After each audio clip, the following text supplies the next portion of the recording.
Hi, everybody, and welcome to the Cultural Studies podcast. My name is Toby Miller, and my guest today is Toni Pape, media scholar and teacher at the Department of Media Studies at the University of Amsterdam. fantastic. Really great to see you and to see your guitar or someone's guitar carefully looked after. It has its own little neck holder there in the corner, I see. Yes. Yeah, I do play the guitar. It's actually my uh, pandemic project. I've been singing for many decades, but I've never learned how to play an instrument, and during the pandemic, I Ah, picked that up and got weekly lessons, and I've been going for 3.5 years now. And yeah, I'm also starting to integrate it more in my work. For instance, recently we had a university event that I moderated and opened with a little song. So I like to. That's maybe my midlife way of changing it up a little bit and bringing new things into what begins to feel a bit familiar sometimes. let's not call it a crisis. No, no, there's no crisis. I mean, you haven't bought a sports car that's pink or orange or No, no cars, and it's also not advisable here in Amsterdam to have a car. The bike is much more practical. where you are, absolutely. Although the clutter in the middle of Amsterdam for parking a bike is incredible, isn't it? Yeah, yeah, but over the last few years, they have added a lot of underground parking Right. garages, and Yeah. I mean, the going down and coming up out of the garage on this steep incline is always a bit challenging. But I would say there's quite a good number of spots where you can drop them off Yeah. without But too much clutter. I remember outside the main train station, it was getting to the point where people were spending forever just finding where they'd left their bike because everything's tied together, right? So Yeah, tight. that can also happen that you come back to your bike and you realize, oh, somebody locked my bike to theirs Yeah. accidentally, and now I can't Yeah. leave. Yeah. Yeah. Quite.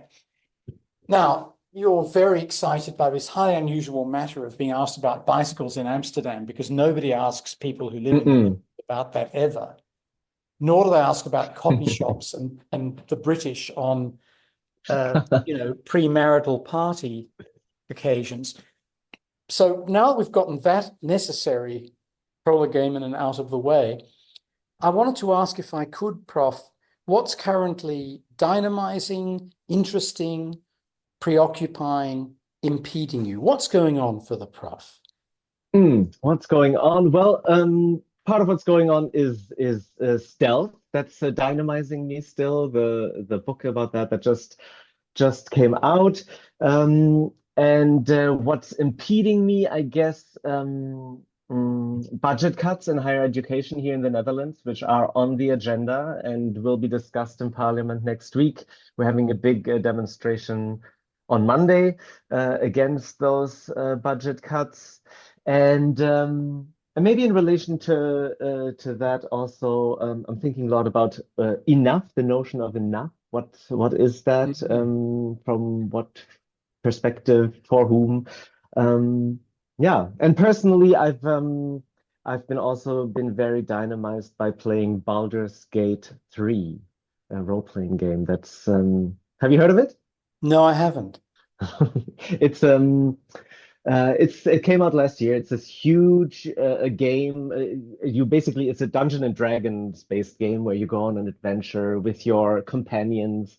You develop relationships with them as you try to solve this mystery, or yeah, why you have crash landed on this in this world. And you're trekking to Baldur's Gate, which is a big city. Um, to solve the mystery and your problem. And it's been really exciting. I am impressed by what the game does, the complexity, the world building, the character stories. You know, I have a date now in Baldur's Gate, um, and that's just a little bit of escapism, I guess, in this world of bad news. Indeed. Can I ask you about the demonstration a bit and the notion of enough as applied Hmm. to that in relation to these potential budget cuts? What would be Yeah, enough? yeah, that's a good question. Well, maybe about the budget cuts really quickly. The education sector here in the Netherlands has an annual budget of around 11 billion. That includes schools, so um, secondary, yeah, first, secondary, tertiary education, and they're planning to cut 1 billion out of 11. So it's a substantial cut, and it is perceived just as an attack from the, yeah, what is it, far right, alt right government um, that yeah, just perceives universities as a threat, the intellectual threat, and wants to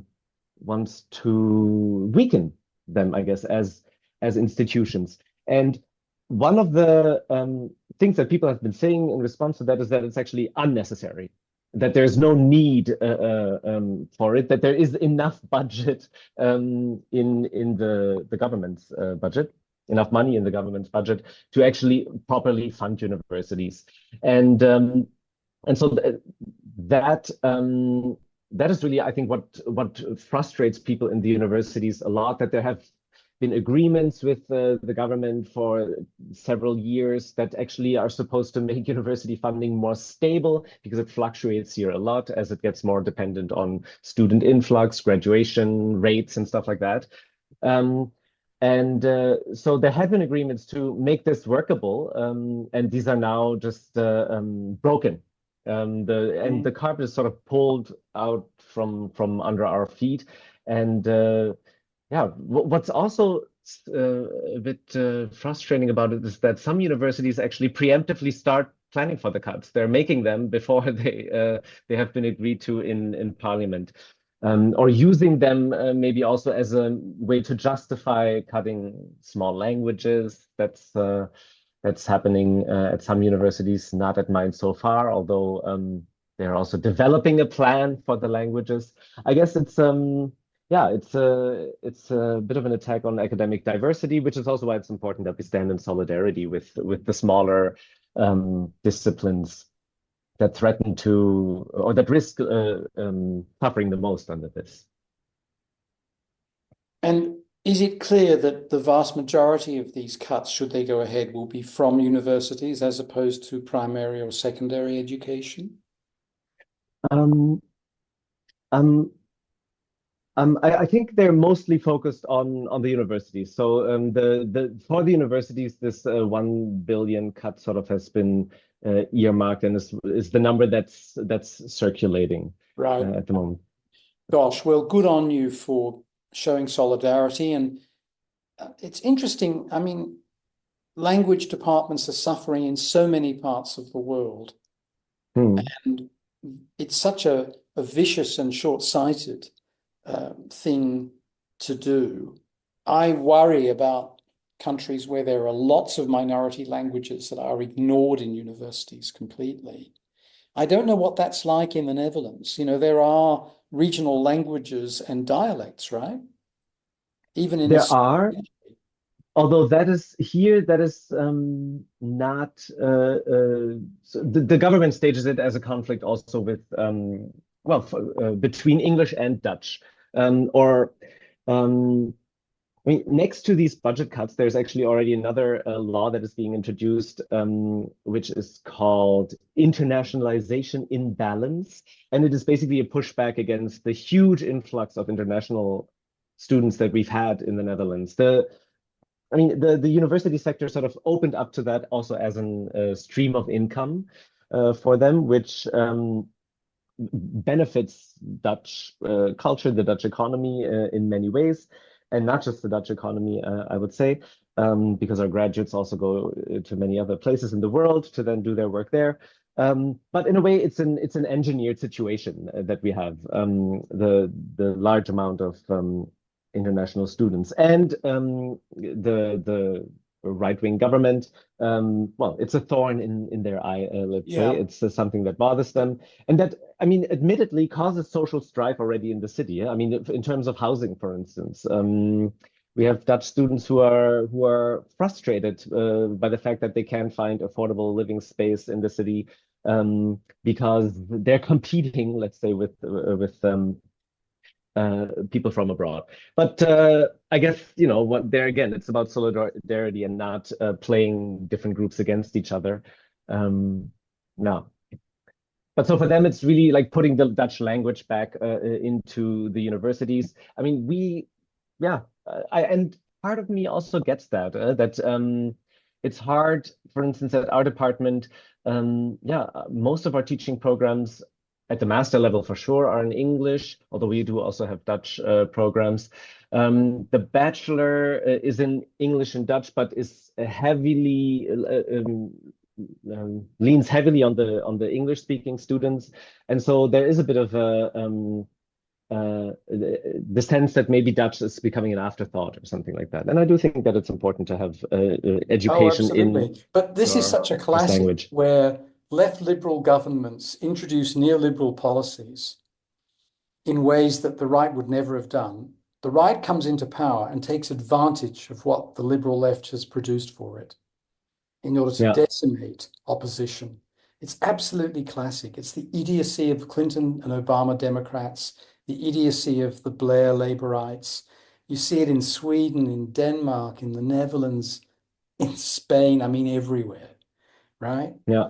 So on the one hand, saying, well, of course, you have to become less dependent on the government to run universities. So bring in international students, say the left liberals. So you do that.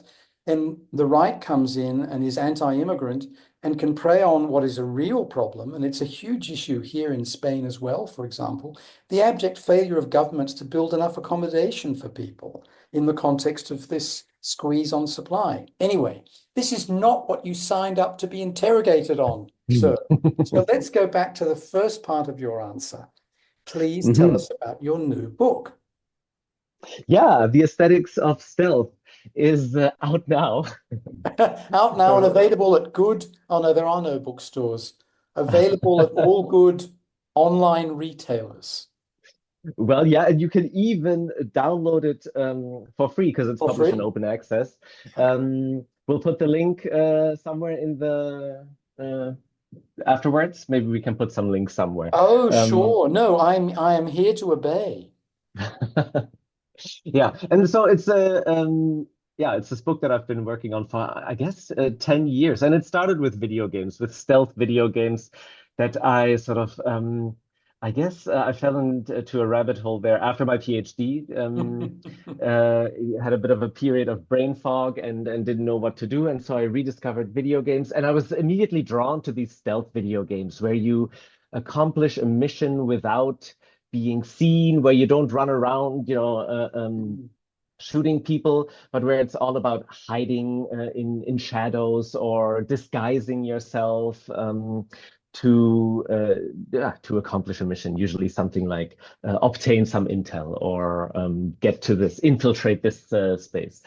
Um, and then I started looking at yeah, where else this might play a role, stealth, and as it is, once as it often happens, once you're getting a bit obsessed with an idea, you see it everywhere, and I started yeah, seeing it in TV, in media culture more generally, and so I started to develop this project about performances of stealth, of tactical imperceptibility.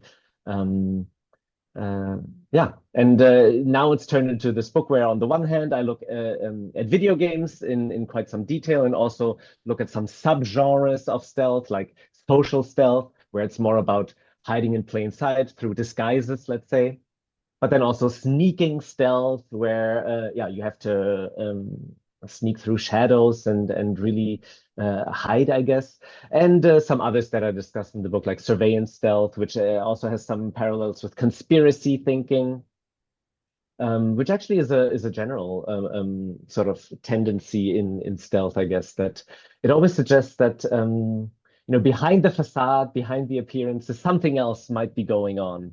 And that's sort of the switch to conspiracy theory then.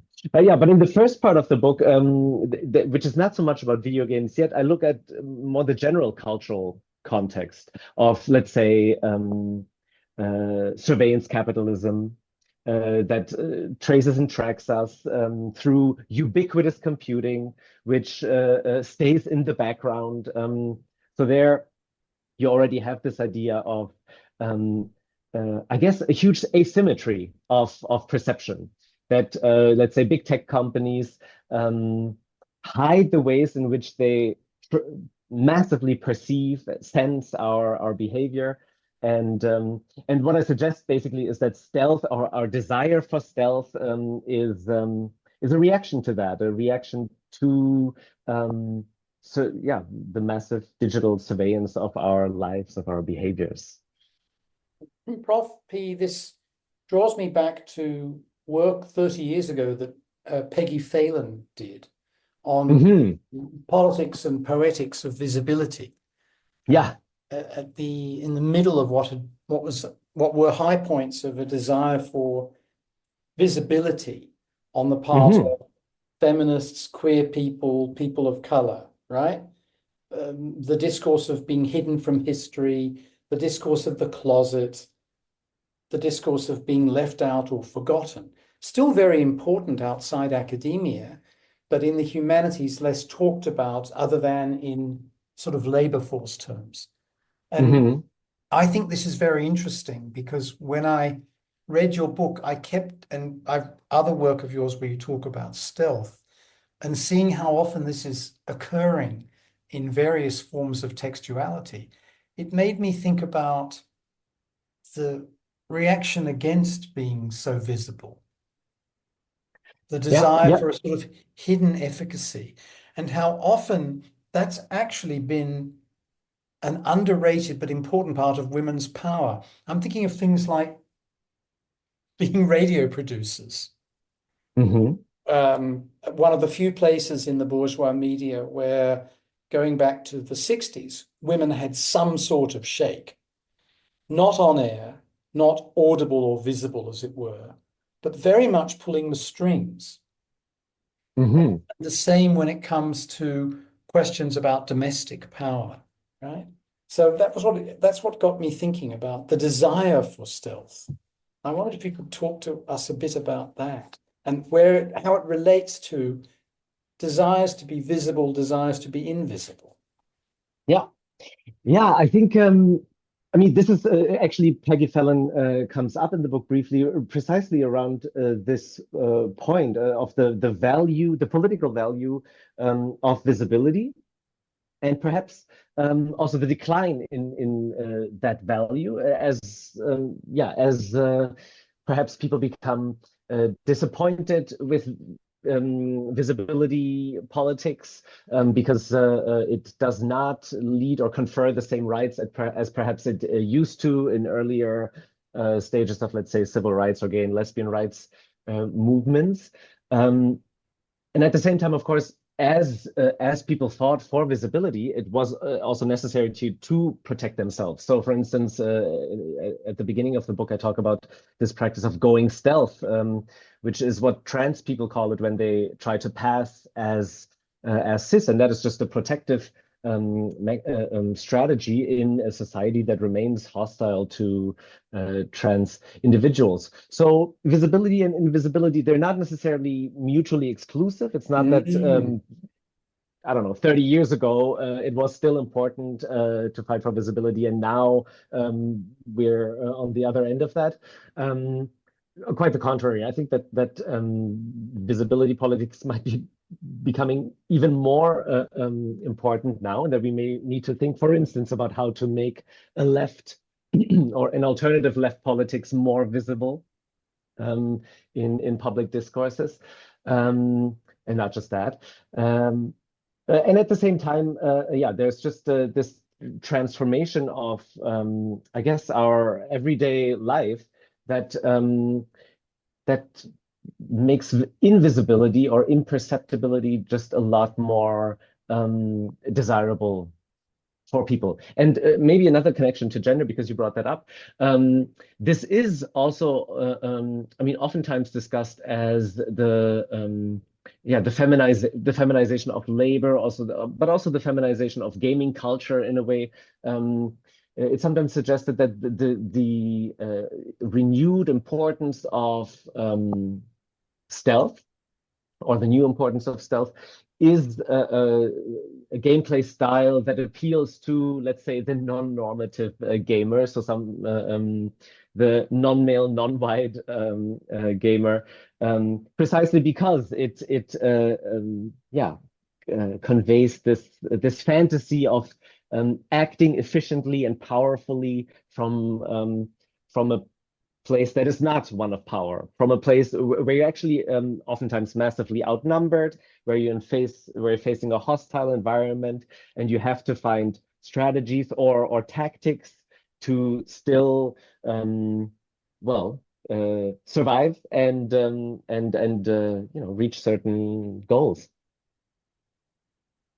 Yes, it is an interesting one, isn't it? And of course, it also relates to things like thinking about the popularity of espionage and spydom in film and television that waxes and wanes over the years, and sometimes has a hypervisible component, in fact, but always with this notion of being undercover, being hard to know, being different and whatnot.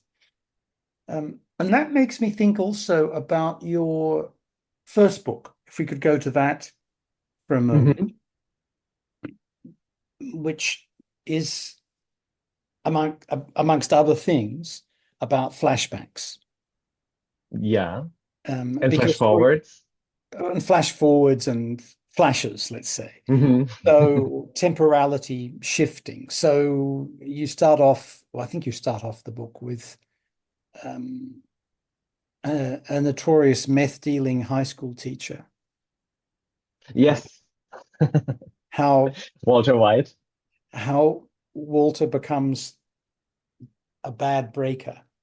And I get immensely perturbed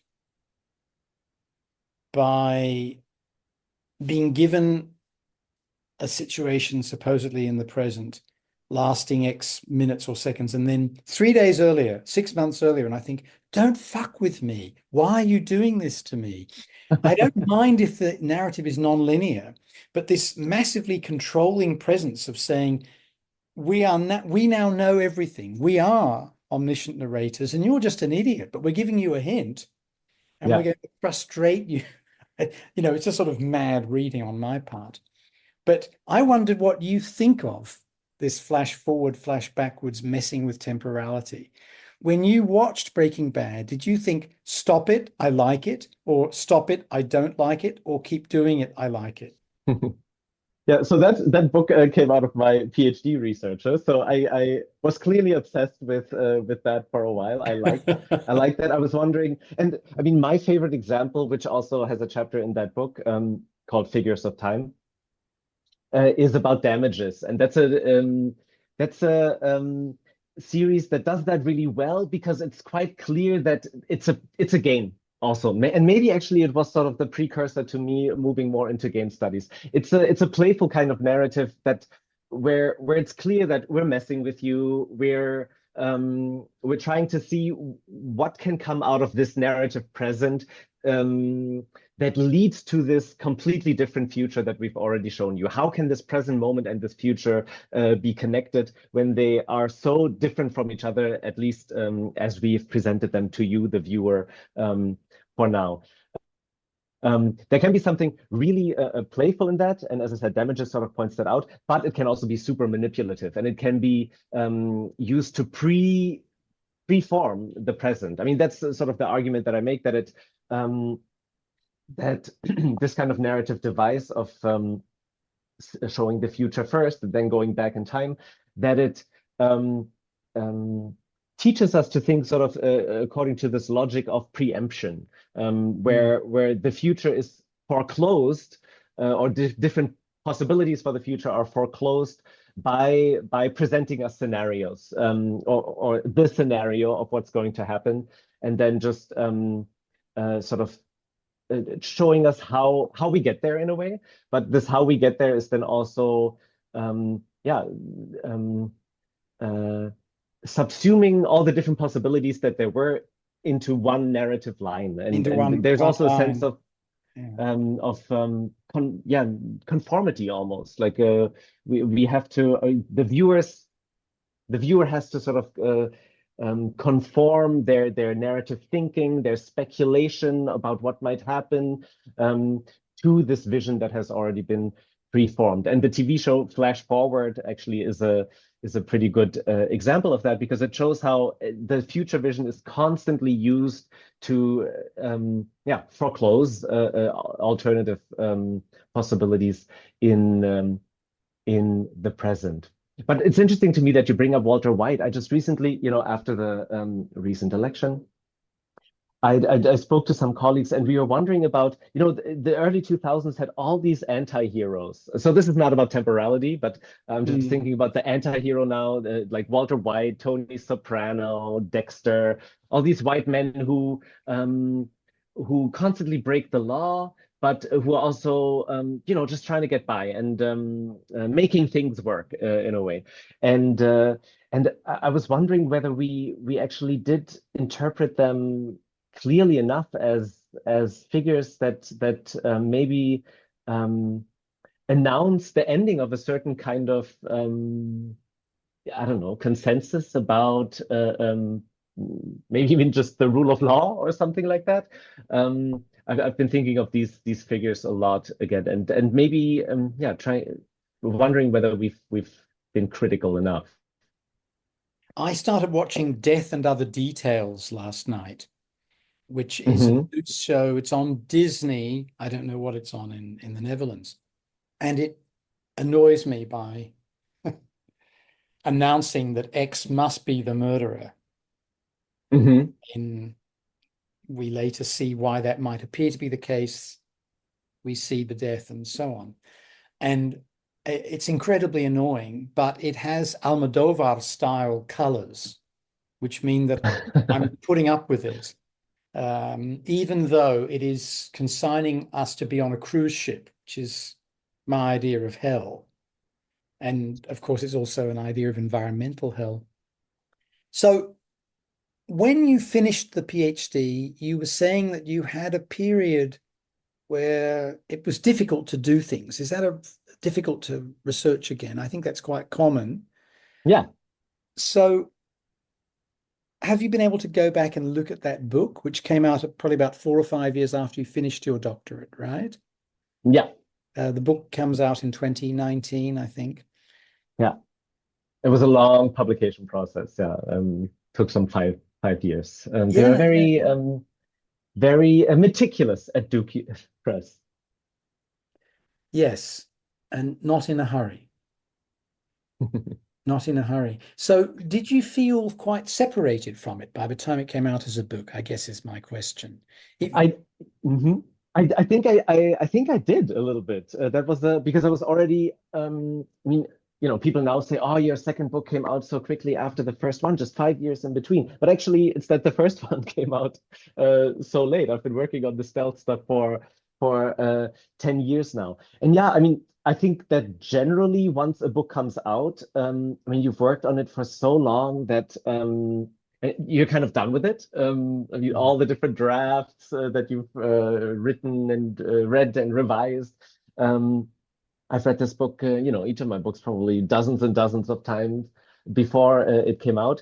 But in that particular case, because it was so late, yeah, I think there was a bit of a disconnect, maybe. Although it could have also been a first book thing. I also think about that now, just in terms of. Um, how hard it is to stand by your work and go out there and say, here I am, have a look at this book, let's talk about it. Especially for just 5 years ago when I was a bit younger, I found that really, really difficult. And this time around, I mean, maybe I'm a bit closer to the book in terms of the content. I wrote it more like a book and not like a dissertation. And so that's maybe also why it's dearer to me at the moment. Um, but I think it's also because I'm just maybe a bit more not confident, but just less stressed, I guess, and less anxious about going out there and talking about it a little bit as well. Yeah, it's hard to keep the connection to your own stuff alive and exciting. I find sometimes. I wanted to ask you also about language in this process. You Hmm. uh, did your PhD in a French-speaking province. I presume it was written in French, or was it written in English? It was written in English, so I was able to write in English, even though my courses and also the teaching that I did during the PhD were all in French. The dissertation, just because it deals with Anglophone television, Yeah. um, was in English. Right. And you've published in both French and English, and obviously you work in Dutch as well. And I wanted to ask you about moving between languages academically. To give you an example, a couple of Mm, times I've done podcasts with people who are not native English speakers, and they can't talk about their work other than in English. hmm. Yeah, Conversationally, interpersonally, their, in inverted commas, mother tongue is natural, and that's what they want to use. But they really have difficulty discussing their work in anything other than English. yeah. I recognize that from myself. My mother tongue is German. And so, yeah, I've actually never taught in German. Or have I published in German? I don't think so. Um, so I've taught and published in English and French. Um, yeah, I think that's it. And it is difficult. Just terms that you become familiar with using in English. So, for instance, a simple word like becoming. That is such a, well, widely used term in research in any language, but in German it just sounds so weird when you use the word werden, das werden. I don't know. You immediately realize, oh, I'm not speaking colloquial or regular German. I'm immediately Mm. in a high philosophy or in a philosophical discourse when you use a verb as a noun like that. That just wouldn't come up in a regular conversation, and that makes it almost a bit. It makes me feel a bit pretentious when I speak like that in German. It makes me feel um, Mm. like can't I find simpler ways of saying this or saying it in a straightforward way in quotation marks?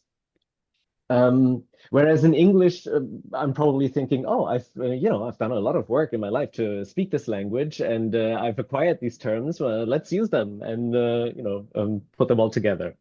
Uh, Now, that beautifully encapsulates the dilemma of process philosophy, or one of the dilemmas of process philosophy, mhm, one of your interests, because it provides some sort of bizarre hinge between, in inverted commas, continental philosophy and in inverted commas, analytic or Anglo-American philosophy, both a ground of contestation and a ground of exchange. And I wondered if you could tell us a little bit about that question. So now you get to be philosophical, but it's in English, so it doesn't have to sound pretentious to you. Tell us a little bit about your investments philosophically in terms of things like aesthetics, but also process and so on. Hmm. Yeah. From what angle do I get to that? I mean, I've always maybe I'll start with aesthetics. I've always I guess been interested really in aesthetic experience and the connection between the relation, I guess, between what I experience and how that is shaped, how that is conditioned. How, let's say, an artwork is put together. Maybe more conventionally, one could simply say, yeah, you do a formal analysis or an aesthetic analysis of some sort of object to understand how the components of it sort of make you feel a certain way or give you a certain experience. Um, and and in addition to that, I would maybe say that I've always been interested in arts, process arts, I guess, music, television and cinema, and then video games. So for instance, I also had some passages on photography in for the stealth stuff, but find it hard to think about things that don't move in some sense in time. And maybe that's also where process philosophy comes in, because it helps you understand or helps me understand how things shape each other over time, um, and uh, and how that becomes meaningful in certain ways. And for instance, in the stealth book, it helped me a lot understand the relation between technology and the human. Like, what does it mean that we live with surveillance technology and sensors all the time? What is actually the back and forth between the human and the technology there? So it's not that we, for instance, that we don't know what the technology does, that it, for instance, tracks and traces us. We do know that it does that. We just have no sense of how it actually works because it's black boxed. But our lack of knowledge of the details actually does have an effect in terms of process. It feeds distrust and maybe even paranoia, and it creates this uh, cultural response. Which I sort of describe as the desire for stealth. So yeah, process philosophy sort of helps me think about this back and forth, the ping pong almost between, in this case, let's say technology and humans, but it could also be technology, humans and the environment and technology.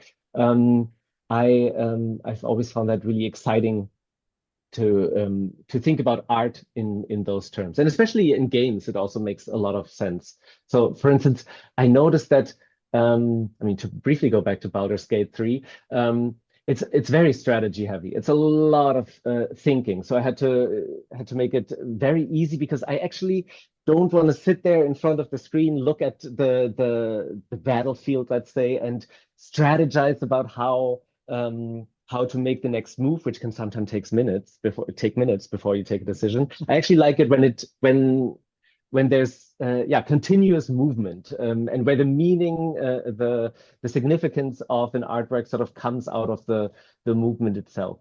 But then, yeah, how do you interpret that? I find that um, process philosophy uh, gives me good tools for that. One example, maybe a quick example to not just stay too abstract, is that in the Figures of Time book, so it's about this temporal movement, right, through the future. We've talked about it.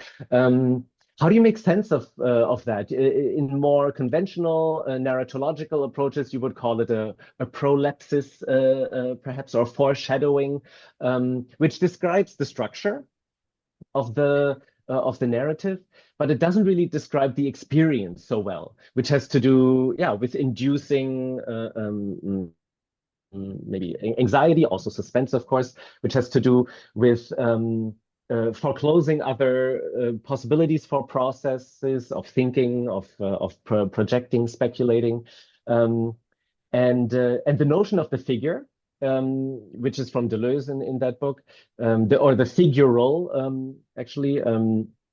There's also Lyotard who wrote about that I'm working with a bit. That helped me really understand sort of or grasp the um, the shape of the temporal movement, and even just the idea that the temporal movement between the present and the future that these TV shows go through over and over again in some sort of loop, that it can actually have a shape and that they can have different shapes. And through this notion of the figure, I then try to grasp how these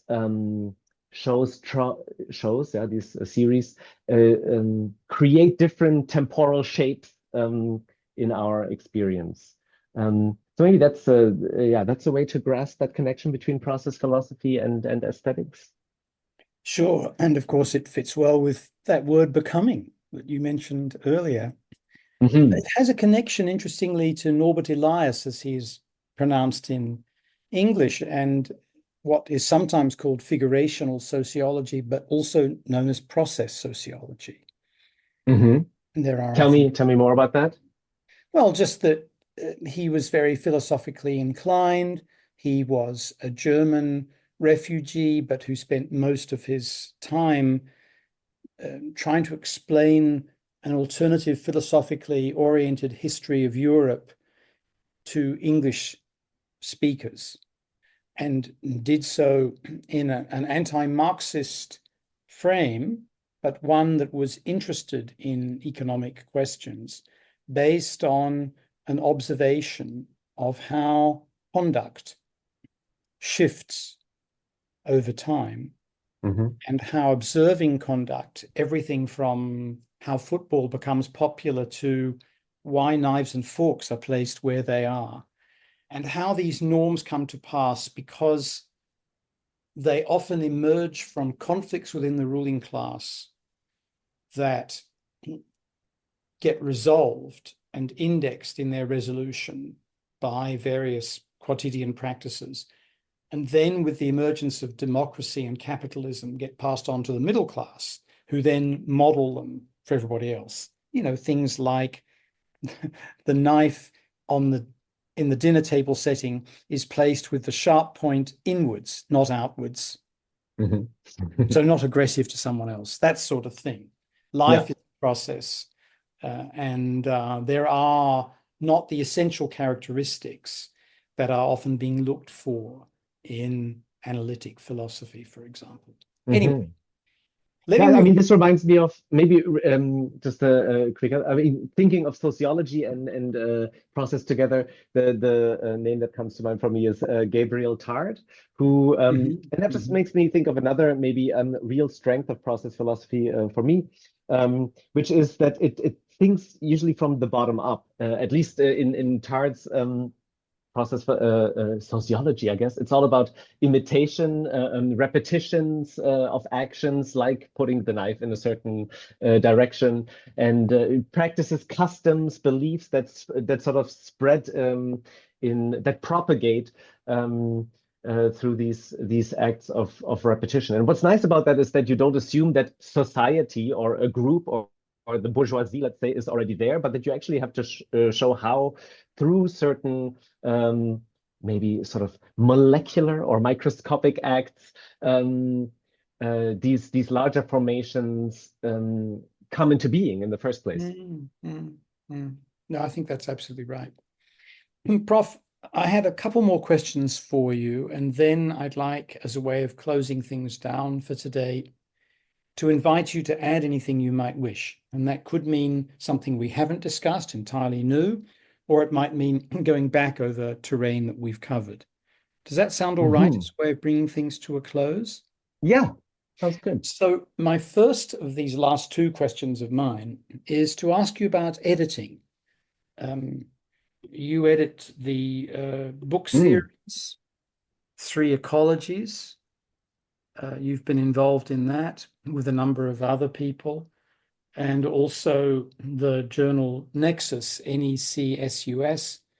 And I wondered if you could talk a bit about the tasks of editing, the tasks of being in a collective, what those things are like, and how they Mhm. can be sustained in an era when collectives are not really part of the calculation of highly governmentalized and commodified intellectual spheres. Yeah. Yeah, thanks for that question because editing is really one of the favorite parts of my job. I really enjoy that. And the two things you just mentioned, the Three Ecologies book series and Nexus, they may be also quite different, for instance, in terms of the challenges. Um, but maybe before I get to the challenges, yeah, what's nice about editing? I think it means, I mean, it is a collective process in both cases because we have editorial boards with 5 or 6 members, and you're just constantly getting in people's new ideas. And discussing them, selecting them, seeing what is relevant. And one part of the process that I really like is to actually um, hear my co-editors convince me of the relevance of something that I did myself didn't see. That's really the plurality of or the pluralism of research is something that I experience the most when I'm discussing things with editors, when I'm selecting, when I'm trying to have a balanced view, um, uh, and when we try to sort of compensate for all our individual biases and just preferences or that and interests that we have. Both of these projects are open access, and that is actually a real a challenge, especially with the journal. So, for instance, to start maybe with Punctum, where we have the book series, um, which I co-edit with Aaron Manning, Brian Masumi, Andrew Goodman, and Andrew Murphy. They have a good setup, it seems to me, at Punctum, Punctum Press, which is an open access publisher. In any case, they have never, we've never been kept from publishing something for money reasons. There seems to be some sort of uh, business model for Punctum Press that actually, yeah, helps it sustain itself, and which allows us, the editors, to do the work of editing. And with Nexus, that has been a lot more challenging because actually, for instance, European funders, they do not have a funding stream for self run open access journals. So all the money goes into infrastructure, which is also important, or it goes to the big publishers, let's say Sage, Taylor and Francis, who are then obligated to publish our articles in open access without us having to pay author article processing fees, APCs. But there's really this massive lack of funding for our journal Nexus, which is run by NEX, which is the European Network of Cinema Studies and Media Studies.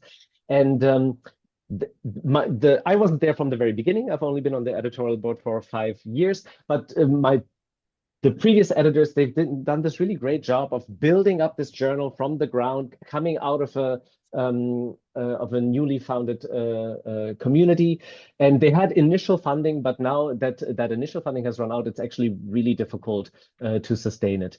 And it interferes with the actual work of editing. And I think that's one of the big challenges, that in a way, the important infrastructures or the frameworks that should be there to allow us to do this work are lacking. And when we speak to people at the national and European levels, we're usually told that we just need to stick it out a few more years. The funding streams will appear, and the problem will be solved, but not just yet. But that's also the answer that we've been hearing for some years now. And my last question before handing over to you, and thank you for those responses, is the aesthetics of, I was going to say self, the aesthetics of stealth is out. You're lying back on your chaise longue, exhausted but happy. Do you know what's happening next for you?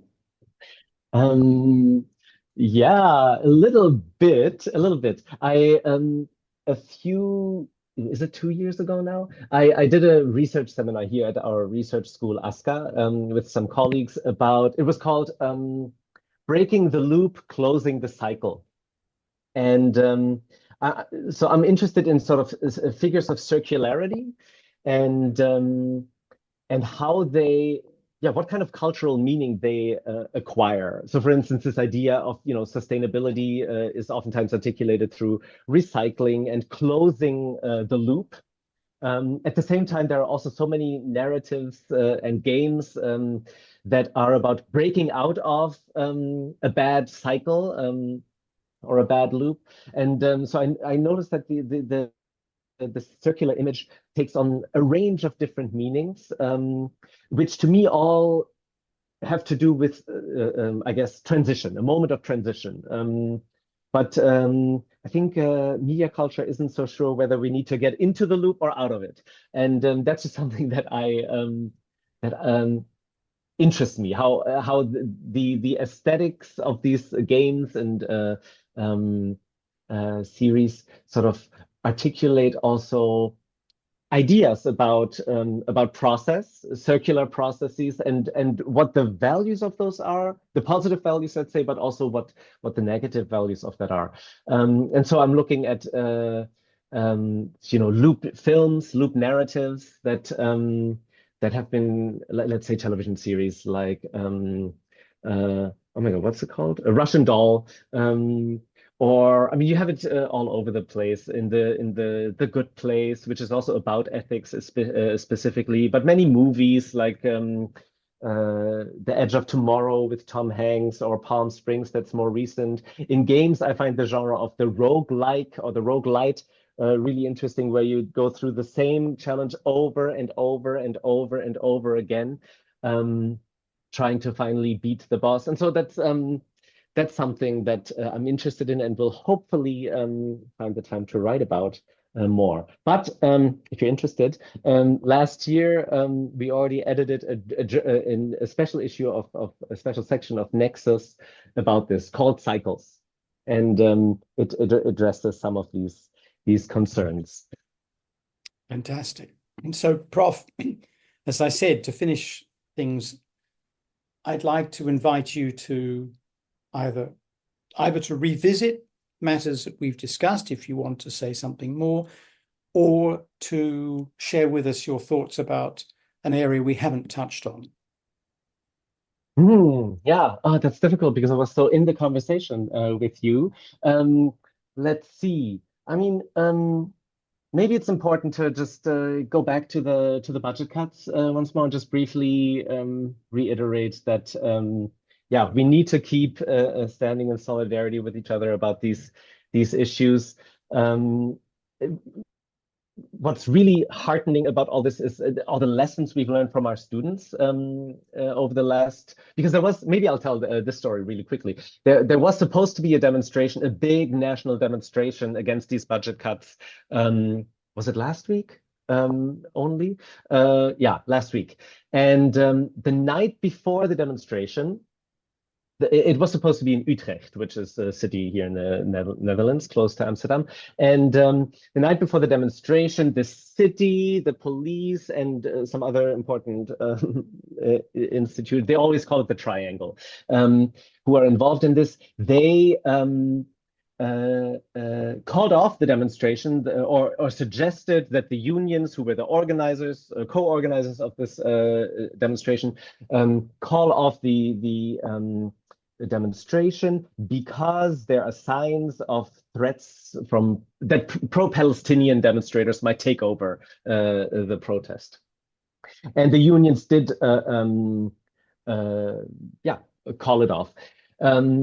Which meant that the staff, university staff, didn't go to Utrecht, but the students weren't so easily impressed. They went, and they actually, we did walkouts and sit-ins in our various universities. But as we were sitting there and watching a live stream of speeches from The Hague, because the speakers from the demonstration who didn't go to Utrecht were invited by the opposition politicians to speak from The Hague, which was good because it did create attention.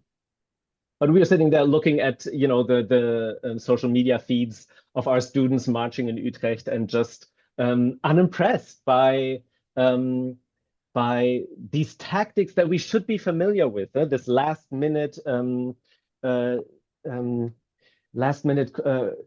cancellation by splitting in a way the demonstrators, by playing the pro-Palestinian demonstrators against the demonstrations against the budget cuts.